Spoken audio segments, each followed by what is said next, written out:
नमस्कार मित्रों। आप सभी ने मेरे वीडियो को देखा और सराहा। मेरा प्रयास है कि सभी लोगों के चार्ट को मैं देख करके प्रिडिक्ट करके सभी की वीडियो जो है पोस्ट कर दूं, लेकिन समय का अभाव होता है। लेकिन एक एक करके मैं सभी की वीडियो को पोस्ट करूंगा, सभी के चार्ट देखूंगा।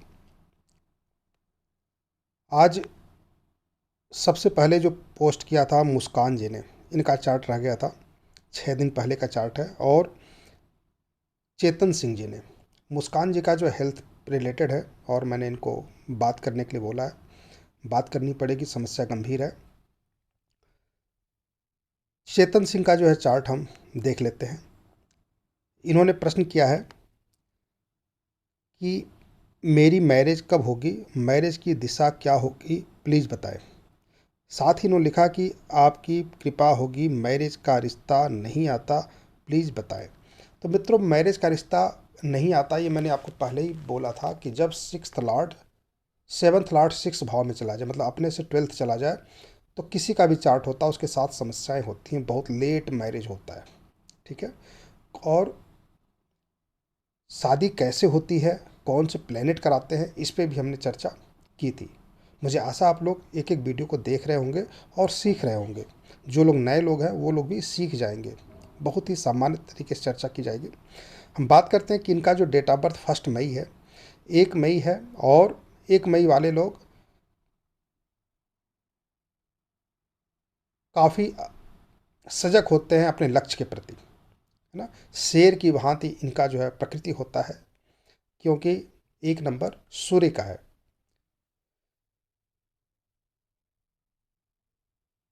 तो अपने मित्रों के प्रति काफ़ी ये सजग होते हैं और मित्र भी इनके प्रति लॉयल होते हैं। जिस प्रकार नेतृत्व करने की क्षमता सूर्य की होती है और लायन की होती है, शेर की होती है, उसी तरह से नेतृत्व करने की क्षमता इनके अंदर भी पाई जाती है। तो इनको घबराना नहीं चाहिए। मानसिक रूप से काफ़ी ये सबल होते हैं, शारीरिक रूप से भी सबल होते हैं। तो घबराने की बात नहीं है। और 30 वर्ष की एज हो चुकी है, अब रिश्ता हो जाएगा, आशीर्वाद मेरा है। चार्ट देख लेते हैं।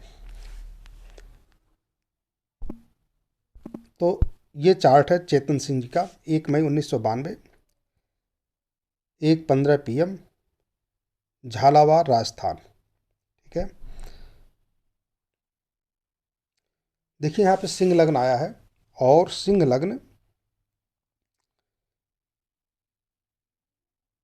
और 1 तारीख दोनों में बहुत समानता है। तो जो गुण मैंने बताया इनके अंदर वो गुण बिल्कुल 100% मिलेंगे। ये कभी अपने पथ से डिगेंगे नहीं।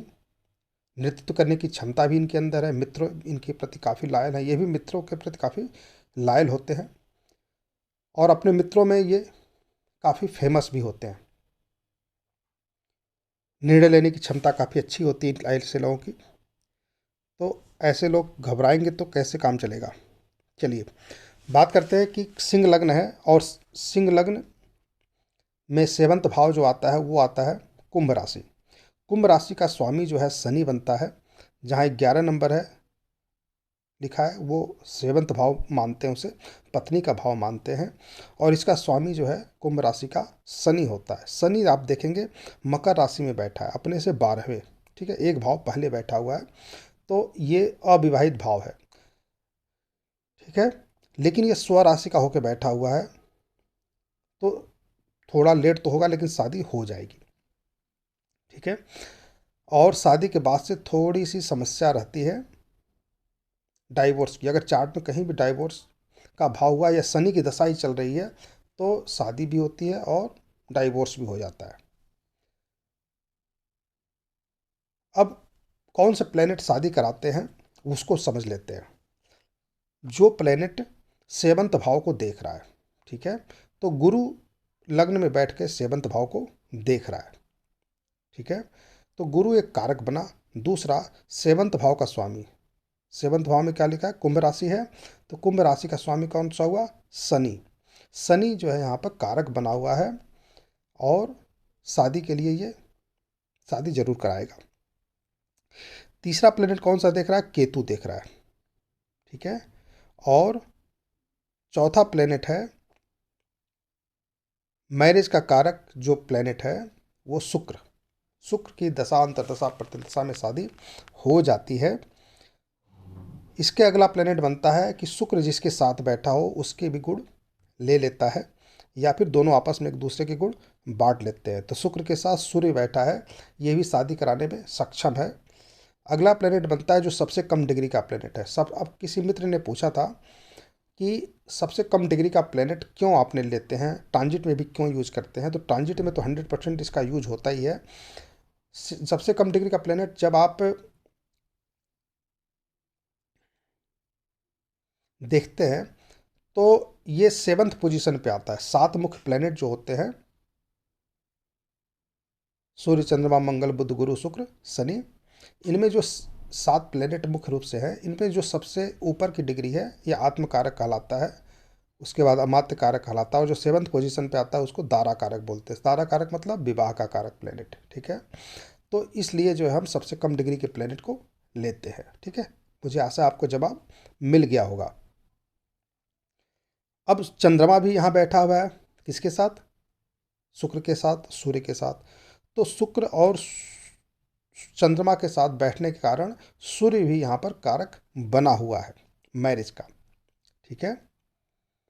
गुरु सिंह लग्न में बैठ करके 7th को देख रहा है, इसलिए यहाँ पर भी सूर्य कहीं कहीं कारक बना हुआ है। तो सूर्य की दशा अंतर्दशा में शादी हो जाएगी, ठीक है। तो आशा है आप लोग को समझ में आ गया होगा। आगे बढ़ते हैं, दशा को चेक करते हैं। दशा क्या कहती है? दशा कहती है कि सूर्य की दशा चल रही है, ठीक है। सूर्य की दशा चल रही है और शुक्र की अंतर्दशा चल रही है, आने वाली है, ठीक है। तो केतु की अंतर्दशा अभी चल रही है 24 तक, अप्रैल 24 तक। उसके बाद से शुक्र की अंतर्दशा आएगी। शुक्र में जो है सूर्य क्योंकि दशा में आ चुका है इसलिए छोड़ देंगे। चंद्रमा कारक बना हुआ है, फिर मंगल कारक नहीं है, राहु कारक नहीं है, गुरु कारक बना हुआ है, ठीक है। और शनि भी कारक बना हुआ, 7th का लॉर्ड है वो। तो जो कि 7th का लॉर्ड है वो ज़्यादा अच्छा माना जाता है। तो शादी जो है इनकी फिक्स हो जाएगी गुरु की प्रत्यंत दशा में, ठीक है। गुरु की प्रत्यंत दशा में फिक्स हो जाएगी, या और पहले हो सकती है चंद्रमा की प्रत्यंत दशा में। अगस्त में फिक्स हो सकती है, 9 सितंबर में हो सकती है, अक्टूबर में हो सकती है, 3, ठीक है। तो या तो अगस्त में फिक्स हो जाएगी, जुलाई अगस्त में, या फिर गुरु की प्रत्यंत दशा में अक्टूबर अक्टूबर नवंबर में। और 15 जनवरी से लेके 25 जनवरी 2025 में शादी हो जाएगी। 15 जनवरी से 25 जनवरी के बीच में शादी हो जाएगी जब शनि की प्रत्यंत दशा आएगी, ठीक है। कैसे? नक्षत्र चार्ट को देखते हैं। सूर्य कहता है, सूर्य की दशा चल रही है, सूर्य में जो है 2 नंबर एक्टिव है और शुक्र के नक्षत्र में है। तो शुक्र मैरिज का कारक है और शुक्र के नक्षत्र में होने से सूर्य यहाँ पर कारक बना हुआ है, और शुक्र के साथ भी लग्न कुंडली में बैठा है इसलिए कारक बना, चंद्रमा के साथ बैठा है इसलिए कारक बना हुआ है। तो सूर्य की दशा के बाद से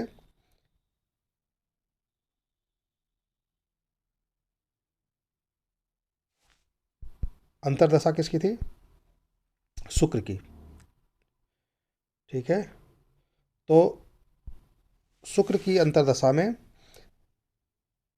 शुक्र देखिए नक्षत्र में किसके बैठा? केतु के। केतु भी 7th भाव को देख रहा है। तो यहाँ पर शुक्र वैसे भी कारक बना हुआ है और इसमें कोई निगेटिव भाव एक्टिव नहीं है। 1 6 8 एक्टिव नहीं है, है ना। 1 6 10 एक्टिव नहीं है।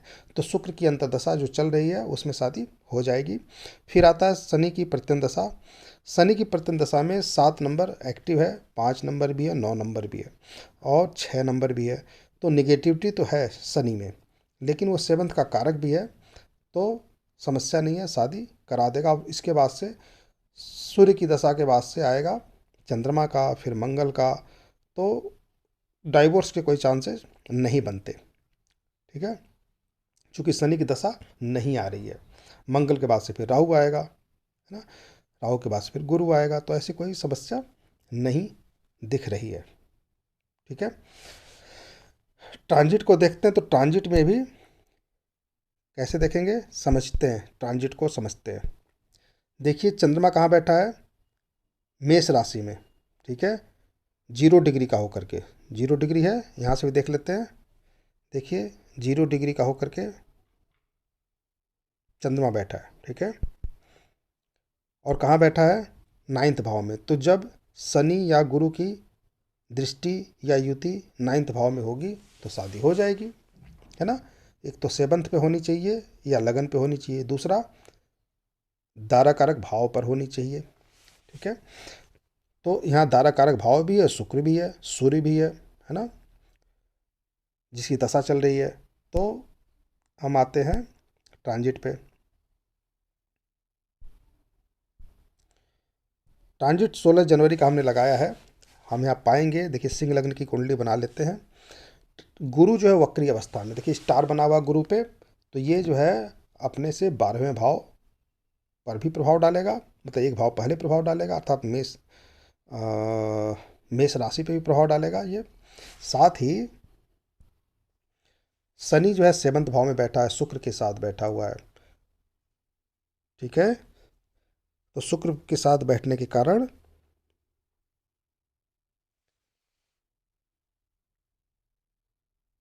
शादी का योग बन रहा है। तो नेक्स्ट ईयर जनवरी महीने में शादी का योग बन रहा है। ओके, तो जो भी रिश्ता नेक्स्ट ईयर मई के बाद जुलाई अगस्त में कोई रिश्ता आएगा और वो उस रिश्ते से आपका रिश्ता जुड़ेगा, उस लड़की से रिश्ता जुड़ेगा। अब बात करते हैं कि इन्होंने पूछा है कि हमारा रिश्ता किस दिशा से आएगा। ठीक है, तो कैसे देखेंगे, समझते हैं। देखिए 7th भाव का कारक कौन सा प्लेनेट होता है यहाँ पर शनि है। शनि कहाँ है, शनि किसका कारक होता है, पश्चिम दिशा का कारक होता है। सूर्य पूर्व दिशा का कारक होता है। शादी पश्चिम दिशा में होगी क्योंकि 7th का कारक शनि है और बैठा कहाँ है, पश्चिम दिशा में ही बैठा है। कहाँ बैठा है, 6ठे भाव में बैठा है। तो आपकी शादी जो है पश्चिम दिशा में रहने वाली लड़की का आएगा। आपके जन्म स्थान से, आप जहाँ रहते हैं वहाँ से पश्चिम दिशा में, जिस गांव में, शहर में जो लड़की होगी उसका रिश्ता आएगा, उस दिशा में आपकी शादी होगी। ठीक है, आशा है आप लोगों को समझ में आ गया होगा। तो वीडियो को लाइक करें, सब्सक्राइब करें, शेयर करें, ज़्यादा ज़्यादा शेयर करें और वीडियो को पूरा देखें। ठीक है, धन्यवाद।